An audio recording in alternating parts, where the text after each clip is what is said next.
भागवत कराड अजित पवारांच्या भेटीला गेल्याचं कळतंय। भागवत कराड संभाजीनगरमधून लोकसभेला इच्छुक आहेत। वर्षावरील बैठकीमध्ये भुमरेंचं नाव जवळपास निश्चित झालंय। त्यामुळे यांची ही भेट जी आहे ती भेट महत्त्वाची ठरणार आहे। भागवत कराड अजित पवारांच्या भेटीला गेल्याचं कळतंय। भागवत कराड संभाजीनगरमधून लोकसभेला इच्छुक आहेत। वर्षावरील बैठकीमध्ये भुमरेंचं नाव जवळपास निश्चित झालंय। त्यामुळे आता या संपूर्ण समीकरणाकडे आपलं लक्ष असेल।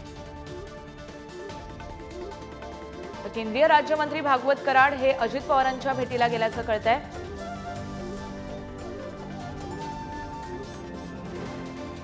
तर याबाबत आपण अधिक माहिती जाणून घेऊ आमचे प्रतिनिधी विक्रांत यांच्याकडून।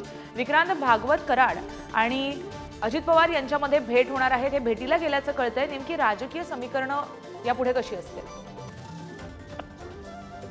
गार्गी, खरं तर असं समजतंय की भागवत कराड जे आहेत ते उपमुख्यमंत्री अजित पवार यांच्या भेटीला गेलेत। काल रात्रीची जी बैठक वर्षा बंगल्यावर पार पडली त्या बैठकीविषयी आधी बोलावं लागेल तर या राजकीय समीकरणात झालं।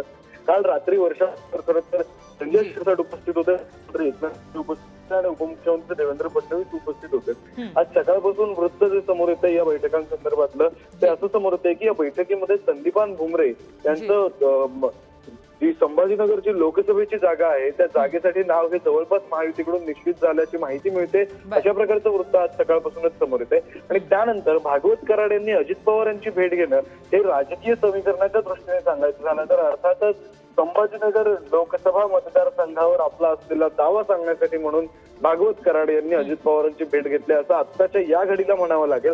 मात्र अद्यापपर्यंत कारण ते अधिकृतरित्या अस्पष्ट आहे। जोवर ही बैठक संपत नाही, भागवत कराड बाहेर येत नाहीत आणि माध्यमांना या संदर्भात माहिती देत नाहीत, तोपर्यंत अधिकृतरित्या कोणतंही कारण सांगता येणार नाही। गार्गी जी, नक्कीच विक्रांत, नेमकं काय घडतं हे पाहणं महत्त्वाचं ठरेल। धन्यवाद तुम्ही दिलेल्या माहितीसाठी।